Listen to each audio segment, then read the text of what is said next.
Kawan-kawan, Alibaba telah meluncurkan platform pengembangan chip terbarunya yang bernama Wujia 600. Sistem on-chip berkinerja tinggi untuk komputasi AI dan cloud computing ini memanfaatkan arsitektur RISC-V dengan cara yang efisien dan hemat biaya. RISC-V dengan sangat cepat mengganggu industri semikonduktor dan komputasi global. Bangkitnya arsitektur yang menjanjikan ini menawarkan peluang baru bagi China untuk mengejar ketertinggalan dalam desain prosesor pada industri semikonduktor. RISC-V dapat membantu China mengurangi ketergantungannya pada teknologi asing, apalagi berbagai perusahaan papan atas China mulai mengembangkan RISC-V secara masif. Di dunia, saat ini ada 3 sistem arsitektur yang mendominasi, yaitu x86, ARM, dan RISC-V. x86 kekayaan intelektualnya dikuasai oleh AMD dan Intel. ARM paten desainnya dikuasai oleh ARM Holding. Bedanya, Intel dan AMD menjual produk prosesor hasil desainnya, dan ARM hanya menjual lisensi desain arsitektur ke Qualcomm, Samsung, Apple, MediaTek, dan lain-lain. Sementara RISC-V adalah arsitektur terbuka yang bebas di-cloning, di-upgrade, dibuat oleh siapapun tanpa harus membayar apapun. Sebenarnya, ARM juga berbasis RISC karena ARM singkatan dari Advanced RISC Machine. RISC disingkat RISC, singkatan dari Reduced Instruction Set Computer, adalah unit pemrosesan yang mengimplementasikan prinsip desain prosesor dari instruksi yang disederhanakan. RISC-V berasal dari University of California, Berkeley, Amerika Serikat. RISC-V dikembangkan pada tahun 2010 sebagai proyek universitas dengan tujuan memiliki arsitektur yang lebih sederhana, lebih efisien, evolutif, dan dapat diperluas. Instruction set arsitektur ASA minimalis ini dimaksudkan agar efektif untuk semua perangkat komputasi, dari yang terkecil hingga yang tercepat. Mengikuti pendekatan akademis, tim Berkeley menerbitkan semua spesifikasi RISC-V dan implementasi desain yang dengan cepat menarik perhatian berbagai sektor perusahaan swasta. Kesederhanaan dan sifat arsitektur open source dengan cepat membuat RISC-V menarik berbagai perusahaan dunia.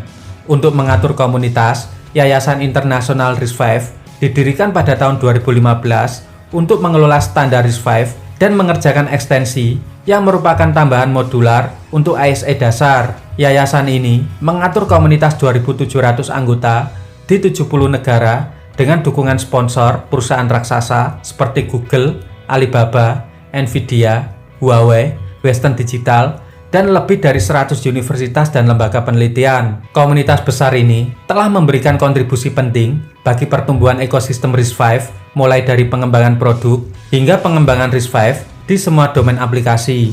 Universitas Berkeley awalnya hanya membuat sistem sederhana dan tidak menyangka RISC-V memiliki potensi yang luar biasa. Saat ini, RISC-V memenuhi berbagai macam aplikasi, mulai dari Internet of Things, kecerdasan buatan, otomotif, dan komputasi. Pada tahun 2021, menandai naik daunnya RISC-V dengan pengiriman chip melewati 2 miliar unit, di bawah ARM yang melewati 29,2 miliar unit. Perpindahan RISC-V Foundation dari Amerika Serikat ke Swiss pada tahun 2019 menjadi sebuah tanda yang jelas dari keinginannya untuk tetap independen dari Amerika Serikat. Ini menjadi alasan lain bagi China untuk merangkul RISC-V. Karena China telah terlibat dalam perlombaan mengejar ketertinggalan teknologi, khususnya dalam semikonduktor, RISC-V mendapatkan perhatian penuh dari universitas dan berbagai perusahaan di China. Dipelopori oleh mahasiswa China yang kembali dari Berkeley, Institute of Computing Technologies China's Academy of Science atau ICT-CAS telah menjadi promotor terkemuka arsitektur RISC-V. Pada tahun 2015, ICT-CAS adalah anggota pendiri RISC-V Foundation yang kemudian diikuti oleh banyak perusahaan dan lembaga penelitian di China menjadi anggota premium seperti Alibaba, Huawei, ZTE, Unisoc, dan Rios Lab.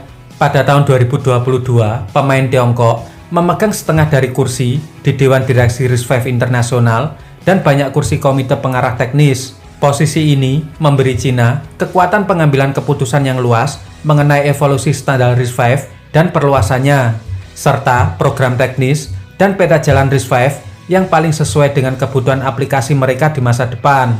Kebijakan pemerintah daerah China, terutama Shanghai dan Shenzhen, telah memicu munculnya startup pada tahun 2018 yang fokus pada desain inti dan chip RISC-V seperti Nuclei System Technology, Star5, Huami, dan Rifai. Raksasa teknologi Cina, Alibaba, memimpin banyak proyek seputar RISC-V. Di sisi desain chip, anak perusahaannya, TH Semiconductor, mengembangkan core RISC-V dan chip RISC-V berkinerja tinggi untuk kecerdasan buatan dan secara aktif berkontribusi pada komunitas open source dengan membagikan beberapa desain prosesor Swanti.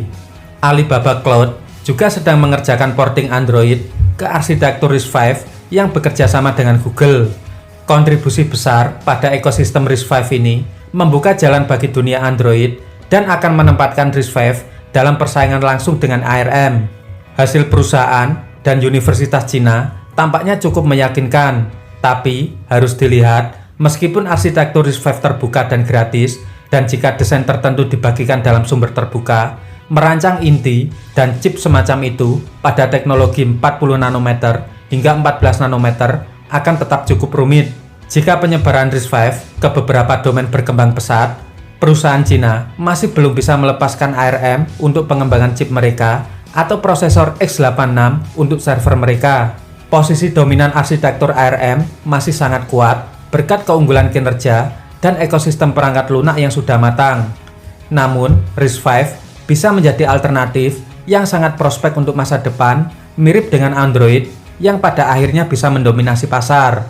Jika Cina fokus pada momentum RISC-V dan bisa membangun ekosistemnya secara global, RISC-V bisa menjadi senjata yang mematikan untuk Amerika, negara yang membidani lahirnya RISC-V. Oke kawan-kawan, demikian, terima kasih.